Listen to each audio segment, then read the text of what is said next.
ఎస్టీలు ఎంత వచ్చారు, నో కాస్ట్ వారు ఎంత వచ్చారు, అనూహ్యంగా దాదాపు 3% ప్లస్ నో కాస్ట్ వాళ్ళు వచ్చినట్టు సందర్భం కూడా వారు అడిగి తెలుసుకున్నారు. కుల సర్వే ఏ రకంగా చేసినారు, ఏ అంశాల్లో లోతుగా అధ్యయనం చేస్తున్నారు, వాటన్నిటి మీద కూడా రాహుల్ గాంధీ గారు స్పష్టంగా చాలా ప్రశ్నలు వేయడం జరిగింది. నేషనార్థులు కమిటీ సభ్యులు వారికి అన్ని కూడా వివరించడం జరిగింది. ఈ బిల్లుని కేంద్రం ఆమోదించేటట్టుగా చేయాలి అంటే మీరేం సజెస్ట్ చేశారు? వాళ్ళిద్దరు దాని మీద తెలంగాణ ప్రభుత్వం చేయాల్సిన కార్యక్రమం చేసింది. 2 బిల్లు తీసుకురావడం జరిగింది. కేంద్రం వద్ద పెండింగ్లో ఉంది.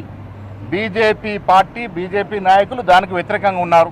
రామచంద్రరావు గారు ఇచ్చిన స్టేట్మెంట్ వల్ల అర్థమైంది ఏంటంటే బీజేపీ పార్టీ బీఆర్ఎస్లకి, బీసీలకి ఇచ్చే రిజర్వేషన్ని వ్యతిరేకిస్తున్నారు. ఇది స్పష్టంగా కనబడతా ఉంది.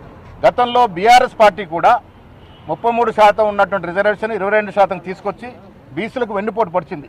ఇవాళ బీజేపీ పార్టీ కూడా శాసనసభలేమో ఓటేశారు, బిల్లుకు మద్దతునిచ్చినారు. కానీ కేంద్రానికి వచ్చిన తర్వాత యూటర్న్ తీసుకొని ఇది సాధ్యమే కాదనే మాట రామచంద్ర వారి నోటి ద్వారా చెప్పడం జరిగింది.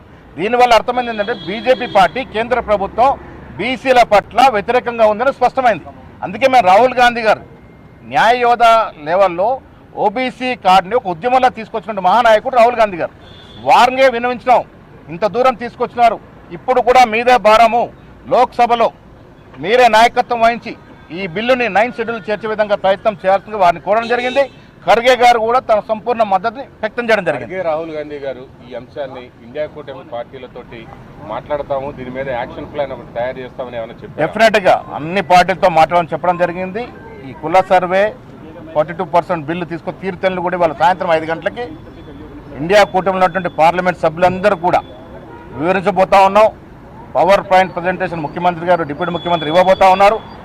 ఇండియాలో ఉన్నటువంటి కూటమిలన్నిటి మద్దతు కూడగట్టుకుని తెలంగాణ మోడల్, తెలంగాణ కాంగ్రెస్ ప్రభుత్వం తీసుకొచ్చినటువంటి కుల సర్వే కానీ 42% రిజర్వేషన్ బిల్లు కానీ ఇవాళ యావత్ దేశానికి రోల్ మోడల్గా మారినటువంటి సందర్భం.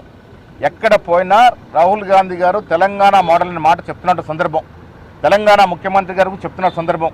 అందుకే ఇండియా కూటమిలో అందరు సభ్యులకి వివరించాలని ఉద్దేశంతో 5 గంటలకు ఇందిరాభవన్లో పార్లమెంట్ సభ్యులందరూ కూడా కుల సర్వే జరిగిన తీరుతెన్నులు, 42% రిజర్వేషన్ ఇచ్చిన 2 బిల్లుల మీద వివరిస్తాం. రాష్ట్రానికి సంబంధించినటువంటి రాజకీయాల మీద ఏమైనా చర్చ జరిగిందా? కేంద్ర ప్రభుత్వం ఆమోదం తెలపకుంటే దేశవ్యాప్తంగా రాహుల్ గాంధీ గారి నేతృత్వంలో ఈ విషయంలో ఉద్యమం చేస్తాం. Thank you.